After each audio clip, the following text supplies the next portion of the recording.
চলতি আগস্টে 3 ওয়ানডে ও 3টি টি-20 ম্যাচ খেলতে বাংলাদেশ সফরে আসার কথা ছিল ভারতের, কিন্তু শেষ মুহূর্তে সফর বাতিল করা সেই সিরিজটি আর হচ্ছে না বাংলাদেশ ক্রিকেট বোর্ড বিসিবি নিশ্চিত করেছেন।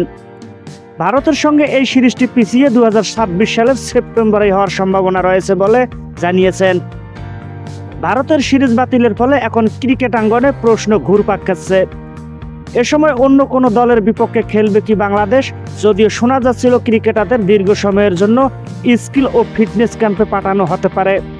তবে শনিবার 26 জুলাই বিসিবির cricket operation chairman Nazmul Abedin Fahim জানিয়েছেন, ভারতের জায়গায় নেপাল ও নেদারল্যান্ডসের বিপক্ষে সিরিজ আয়োজনের চেষ্টা চালাচ্ছেন বিসিবি। নাজমুল আবেদিন ফাহিম আরও বলেছেন, বেশিরভাগ দেশেরই নির্ধারিত সিরিজ আছে। আমাদের পরিকল্পনা ছিল ভারতের সঙ্গে সিরিজ খেলে তারপর এশিয়া কাপে যাওয়া।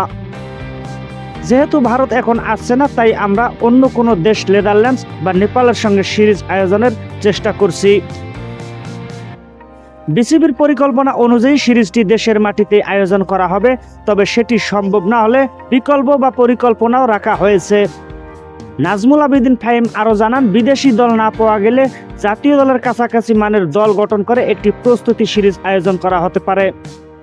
এতে একদিকে যেমন জাতীয় দলে প্রস্তুতি হবে, অন্যদিকে সম্ভাবনাময় ক্রিকেটারদের জন্য প্রতিযোগিতার সুযোগও তৈরি হবে।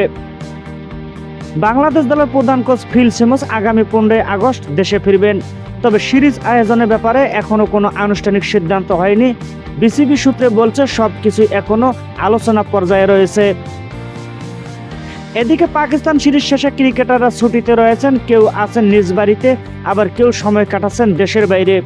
কোচিং স্টাফরাও ছুটির আমেজে রয়েছেন।